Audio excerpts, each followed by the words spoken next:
Welcome to the second video today. Jimmy is with you. I am very grateful to those who do not forget to be active in the comments, and do not forget to like and subscribe to the channel. I love you all. Let's start.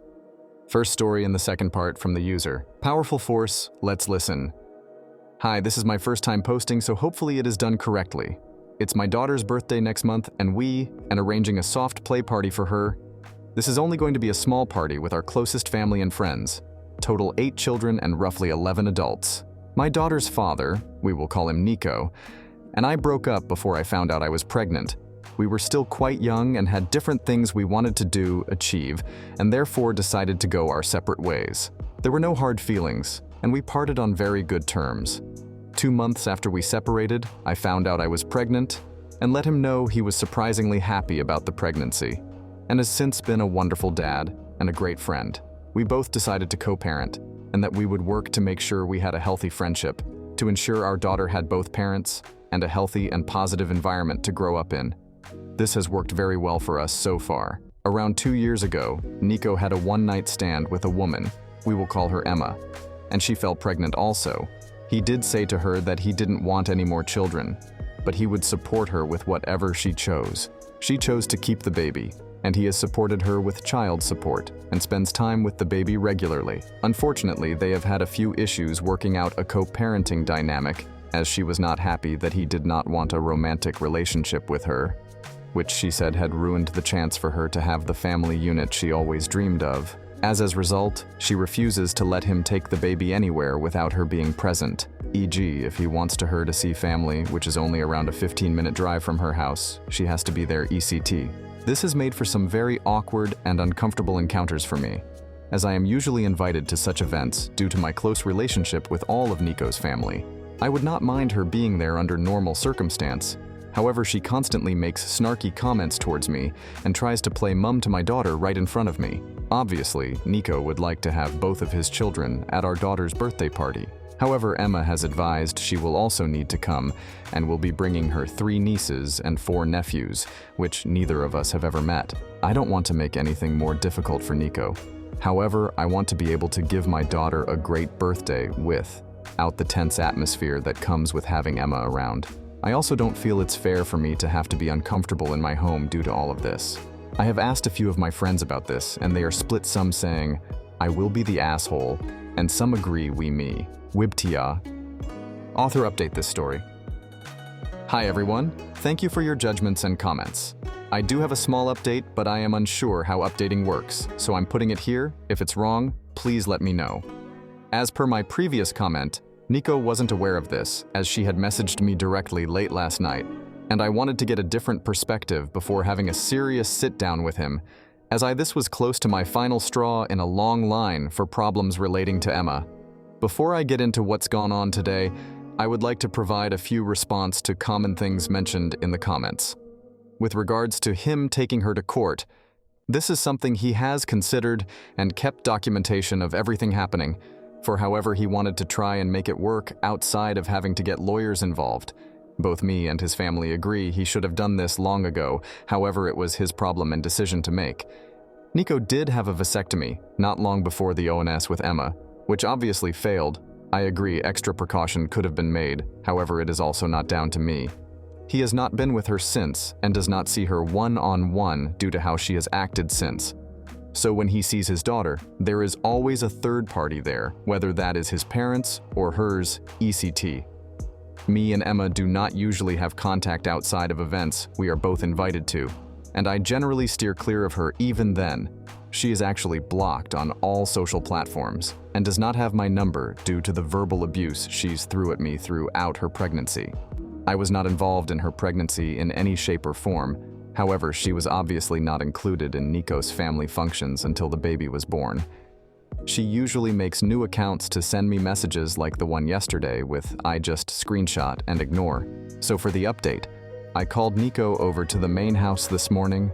We both live on the same property. Me and my daughter live in the main house, and Nico lives in a smaller house on the property. I showed him both the message from Emma and this post, comments before anything. He did completely agree with many of the comments, and thankfully didn't mind me posting here for advice.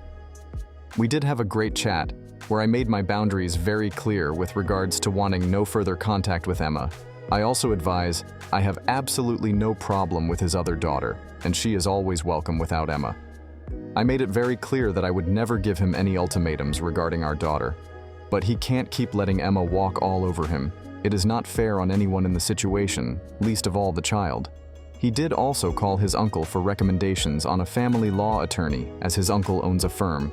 However, he specializes in environmental law. Nico did show that he had been keeping a record of everything that had happened over the year, and a bit, so there isn't any other ways she can spin the situation. Nico also arranged a meeting with both his parents, Emma's mother and myself, for around lunchtime. I had advised that I don't feel that I should be included, however he asked me to join, as a lot of the problems that have arisen are due to her hate towards me. He didn't inform Emma everyone would be attending, so she would show up and also asked her to leave the baby with one of her sisters. She did show up dressed to the nines and was visibly angry when she realized that he did not want to spend time with her alone. Once, she also realized everyone was there, else that was there, she masked her annoyance and greeted all of the parents warmly. When we all sat down, Nico started by telling her the message she sent me last night was completely unacceptable and would not under any circumstance be happening. He advised that he has done everything he can to try and make the best of the situation, but he can't do it anymore.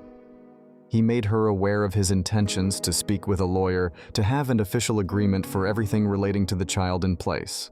She did try to argue this, but her mother told her to let him finish. He advised he would still pay the child support he has been, double the recommended amount, but he will be having visitation with just his child and not her. He said the way she has been acting had been outrageous, and he should have done this at the very beginning. Interestingly, her mother was unaware of pretty much everything she had been and was very unhappy with Emma. She also provided us with some information that none of us were aware of. When Emma had the ONS with Nico, she was actually in a long-term relationship with her partner, 5 years. They had been doing long distance for 8 months at the time, due to him caring for his mother in another country. When Emma had found out she was pregnant, she visited him in an attempt to pass the child off as his, however realized she wouldn't get away with it, due to the different ethnicity between the both men. Her boyfriend had broken up with her, and this essentially led to her clinging onto Nico. Her mother was appalled by everything that has been going on, and told Emma that she was disappointed in her and that she clearly needed to seek therapy, and none of this is normal or acceptable.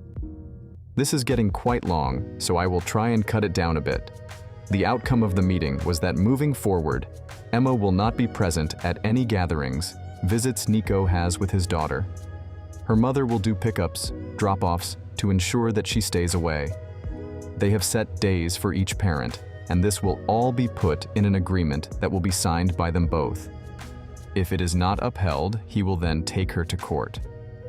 Emma did apologize for everything she had been putting us through and agreed to do therapy, but time will tell if that is genuine. I just want to thank you all of your comments. I think it gave Nico the kick he needed to stand up and put a stop to it all, and hopefully things will improve moving forward. What I think about this story: I think that is a really interesting concept, and it allows the child to go to the same school, have the same friends, without much change. The other model I have read about online, what is something about nesting? Bird nesting? Where the kids live in one house, but the parents alternate living in the house. Let's check author comment. Thank you so far for your judgments and opinions. I feel I need to offer a little more context with regards to Nico. I don't believe he is yet aware of her recent demand to attend with all of the children, as it was a message she had sent to me directly a few hours ago, and I have not spoken to him yet. I know for a fact he would not be happy with her trying to take over the party either, and most definitely tell her the extra children are not welcome, but will probably try to find a way for her to come to ensure she doesn't withhold the baby from him. She regularly will take the baby away to her sister's, which is a 6-hour drive away for weeks at a time when he puts his foot down about things. I will be taking all of your advice and speaking to him regarding taking her to court to have a concrete plan in place. This is something he has mentioned wanting to do quite a few times, but he was hoping that she would come around to just being co-parents, Obviously, that's not the case, and if anything, she has just become 110% worse. Second story from the user. Purple Phoenix Let's Listen. I'm a photographer, and a big part of my work is vulgar and censored content. Different people may have different ideas about it, but I actually enjoy the work very much, and it's a very good business. I've been with my boyfriend for over a year now, and even though he initially showed no problem with what I do, he has recently told me multiple times that he finds what I do to be a little incorporate, and he doesn't feel comfortable with it. When I ask him what parts of my work he has trouble with, he says that he doesn't feel right when he thinks about the fact that I spend most of my day around nude people or work on their pictures. He hasn't pushed me, but has suggested more than a few times to expand my area of work and focus on more normal photography tasks. Most of my clients are either young couples, usually pregnant, young to middle-aged females and working girls, to whom I give a discount to, which my boyfriend is not a fan of. It's not like I'm working with hot guys all day. I may get a few single guy clients every couple of months, and they're usually man escorts. This keeps getting brought up more and more regularly these days, and I try to explain each time why he shouldn't be as worried or why I can't just stop and be a normal photographer, as he puts it. But things get nowhere, and he goes back to the first step just a couple of days later. TLDR. Boyfriend is uncomfortable with the fact that I photograph vulgar people for a living and wants me to stop doing it. Author update this story. I decided to have a final conversation with him, explain to him that this is my job, this is what I want to do, and this is what I will do. He knew this very well before we got involved with me, and things will not change.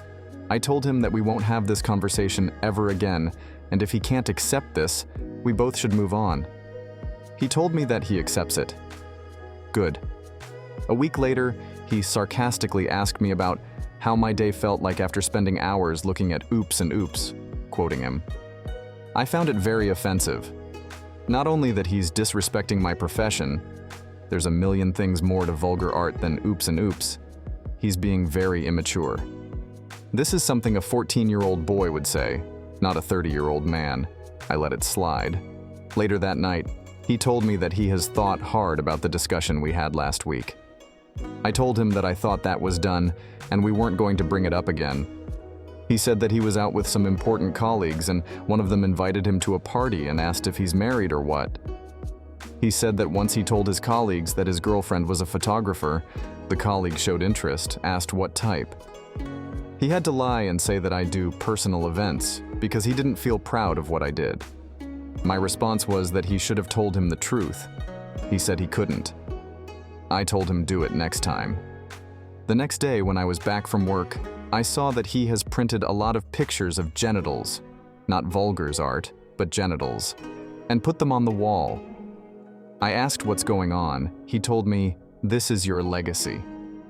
This is what you will show our children as your job if we have them."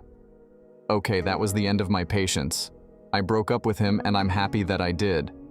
TLDR. I asked him to stop complaining about my job and he didn't. It became worse. I dumped him. Author add the additional information. I really can't bring him to a shoot, as my clients trust me with their privacy. Seeing how it's done might help him, but I really can't do it. Of course I have normal portraits as well, but anyone who Googles my name will know what I do most. What other people might think is definitely part of his concerns, but I'm not ashamed of what I do. And whoever thinks badly of me because of it isn't really someone I want to be around. I have safe for work portfolios, but I'm known for nude and erotic content for the most part. Bringing him to a shoot might really help. I have a feeling that at least some of your clients would be okay with his presence. If you asked them beforehand and told them they are free to ask him to leave at any time. Your single females would likely be uncomfortable, but maybe a couple or escort would be willing. It's worth asking if you get the chance and don't think it will risk your business. There are a few working girls who I regularly work with that I can probably ask, especially since I'm already giving them a discount. I really don't want to review somewhere online that says, "She insisted that I agree to her boyfriend standing there and watch me vulgar." That's bad for business and very unprofessional. People walk in with the expectation that their privacy is the highest priority. What I think about this story.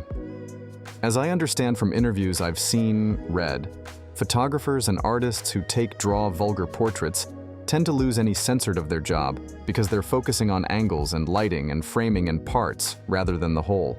Good on her for dumping him, though honestly I think she gave him way more chances than needed. Don't date someone who doesn't respect what you do. Thank you to everyone who was here today. I was very glad to see you. Thank you to everyone who does not forget to support my channel. I love you all. See you tomorrow. Bye-bye.